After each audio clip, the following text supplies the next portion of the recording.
The MLB has begun rule changes for 2025, and this time, it could actually fix a huge problem that's plagued all of 2024. This is 6 inning rule. Let's get into it.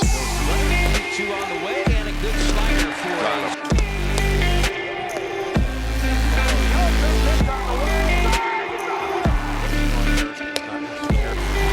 he could bat tomorrow. Swing and a miss, strike three. Say goodnight to the Mets. Ben Joyce's fastest.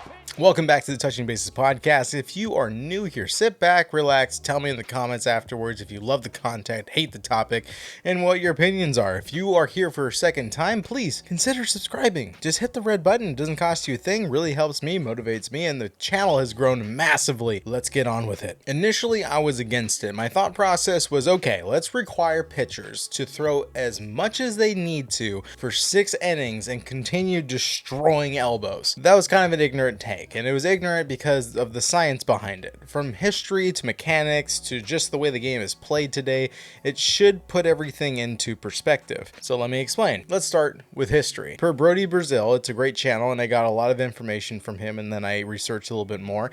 In 1985 to 89, 257 pitchers threw 200 plus innings every season. That to me sounds pretty normal. From 1990 to 2009, it was consistently around 200 pitchers in the MLB pitching 200 plus innings per season, and considering the math, you take 5 starting pitchers on 30 teams, that equals 150 pitchers, and that is counting the teams in 1998 expansion in Arizona and Tampa Bay, which means not only did every starter complete the season throwing 200 plus innings, but so did bullpen pitchers. But somehow drastically we have turned into the game of bullpen dependency. From 2015 to 2019, only 85 pitchers threw 200 plus innings, and in 2021 to 2023, since we don't have a full season in 2024 yet, only 16 pitchers have thrown over 200 innings in a season. The biggest issue today is the Tommy John epidemic. The first Tommy John surgery, which is UCL reconstruction, was performed in 1974 by Frank Jobe on Tommy John, the Dodgers pitcher himself, hence the name. By 2007 to 2011, a study was found that 56.8% of Tommy John surgeries were performed from 15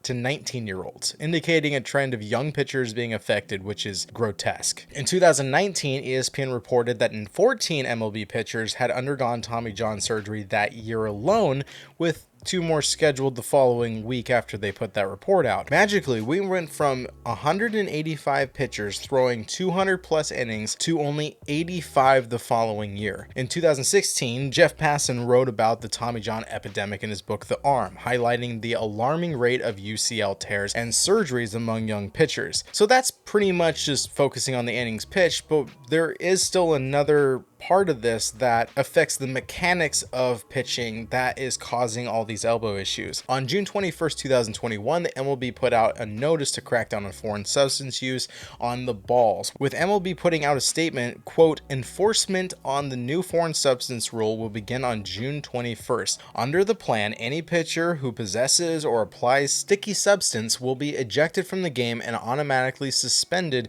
in accordance with past discipline." Now, at the time, the Dodgers' Trevor Bauer was associated with foreign substances. He was shown on camera with the ball hanging from his hand, and that was back on like June 6th. So that year, the Yankees' Garrett Cole pretty much just dodged the question about using spider tack in that same week, and the Cardinals manager Mike Schild, who is now in charge of the Padres, was ejected for arguing with the umpire Joe West after West asked the St. Louis reliever to change his hat because there was a foreign substance on his brim. Now you're asking, what does this have to do with innings pitched? Remember when I mentioned in 2021 to 2023, only 16 pitchers threw over 200 innings pitched? Well, that was when Tyler Glasnow tore his UCL with the Rays, and then he publicly blamed the substance crackdown on his injury. He basically said without something to grip the ball better, especially in a climate like Florida where it's 90 plus degrees with 100% humidity, he made the point that players needed to grip that ball harder in order to maintain control and sustain the spin rate that they threw before. Now, this seems very logical. This makes sense to, I would say, majority of the people in the world. Not many people would have a reasonable counter for that, because naturally, if you think of something slippery, you want to grip it tighter so you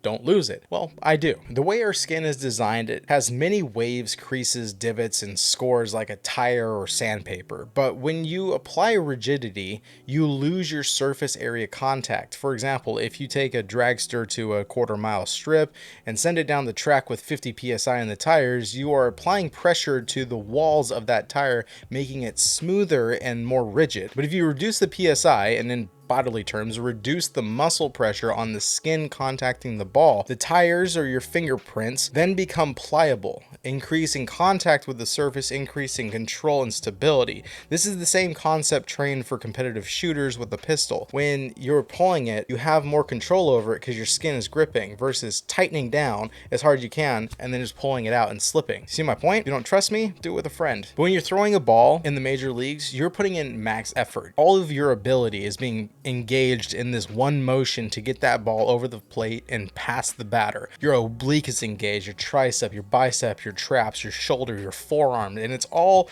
putting it into the slingshot motion where your arm goes all the way back and then flies forward. And doing so, you're contracting subconsciously all the tendons in your arm, especially around the joint where it's having an unusual bend which it's not used to naturally. And because of that, you're doing that so often, you're gripping the ball so tight, they're getting closer and closer to the bones, and they're wearing and tearing until, well, they tear. That's, for a less of a better word, they tear. This year, 76 elbows have been injured in 2024, and even more if you counted just an entire throwing arm, not just the elbow.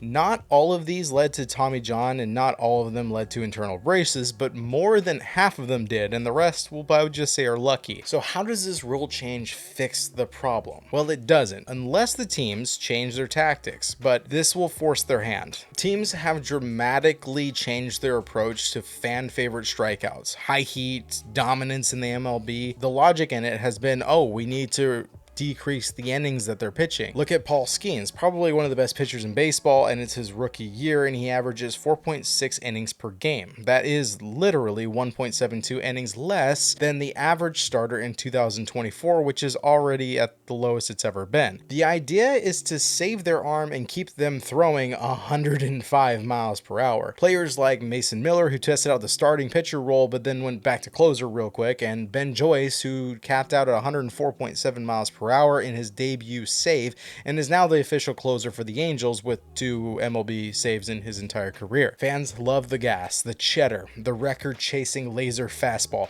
but this is a collection of traits that kill arms. Throw 105 miles per hour. Do it while over-gripping the ball, and we will pull you out after 30 pitches, as if that's how many pitches it takes to not tear a UCL, and we will throw in 4 or 5 relievers after you. That's not fun to watch, especially from a fan's perspective. I want to see a pitcher duel like I saw when I was growing up. 6 to 8 innings of dominance from an ace, not short-lived experiences to where now I have to watch the bullpen maybe ruin the game. Bring back the Roger Clemens, the Randy Johnsons, the Roy Oswalts, the Roy Halladays, rest in peace, and Cole Helms. I digress. I'm sorry, guys. This new rule will now force trainers and coaches to push for longevity, not 110 max effort 100% of the time. Increase stamina, focus on mechanics, because along with starting pitchers throwing 6 innings, there are some strings attached to make sure the loopholes are pretty much closed. And now this is all theoretical, but this is what they've been talking about. Teams will only be allowed to pitch 3 pitchers in 9 innings.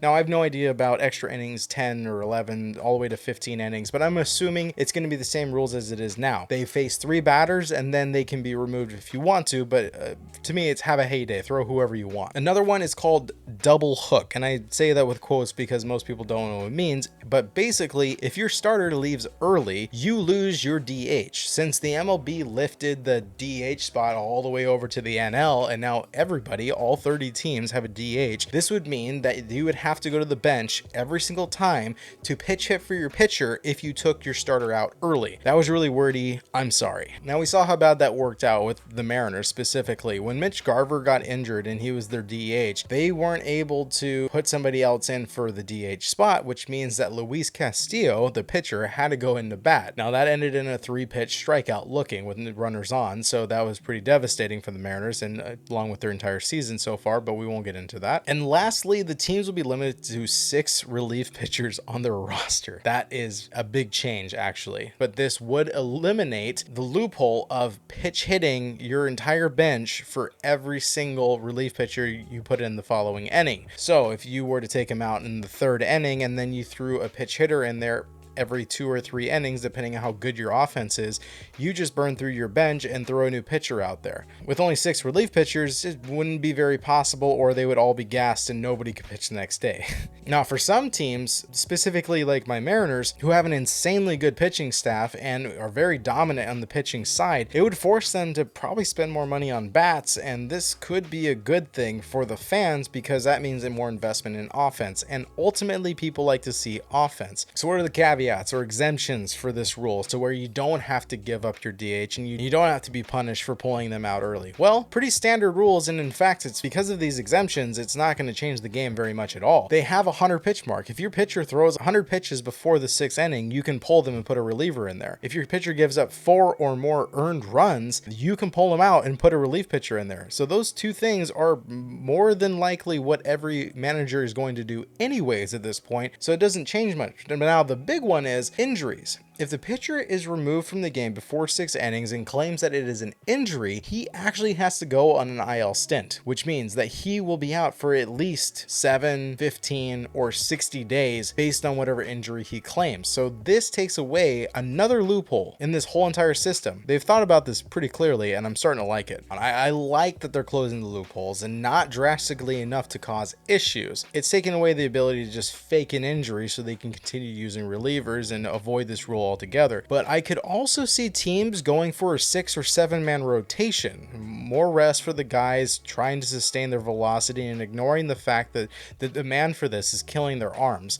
But we will basically just have to wait and see. Now, I'm on board with it, and I hope that this confirms your thoughts if you're on the same side, or it gives you some insight on my perspective and a lot of other people's perspective of why this should work. Let's tag up on some news. Yankees fans, there's some good news and some more ridiculous news.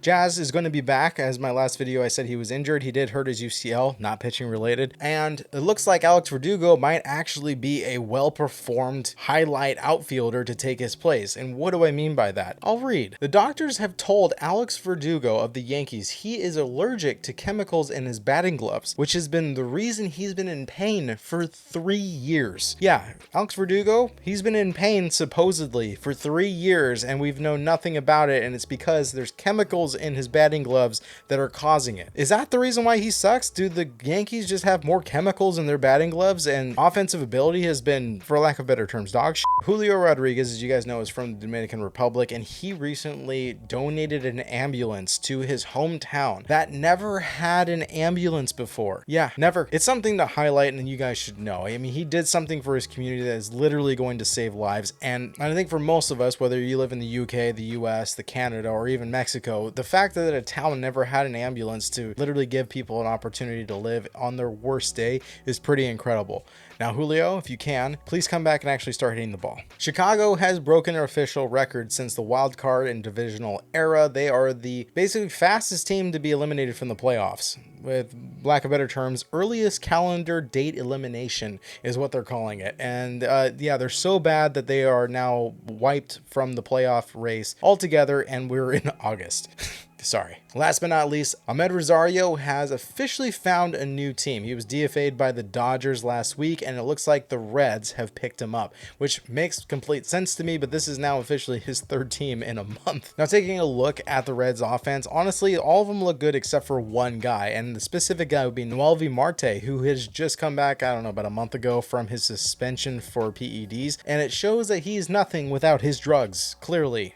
He's batting a 181 with with a 217 and 292 slugging percentage. He is batting 9th in their offense, playing 3rd right now, and Rosario can play anywhere in the infield, so not only could he back up and help if there's any injury moving forward for the rest of the season, but he's going to finish his contract with a team that actually might have a chance of making the playoffs, and given that, his bat's going to help them significantly, especially with the guy he's replacing at a 181 batting average. So tell me what you guys think down in the comments. Please leave it down there. Like the video if you made it this far. I think I earned it. And subscribe if you haven't. And if you need to see another video, in about 5 seconds it'll pop up for you. Go ahead and click there on the playlist.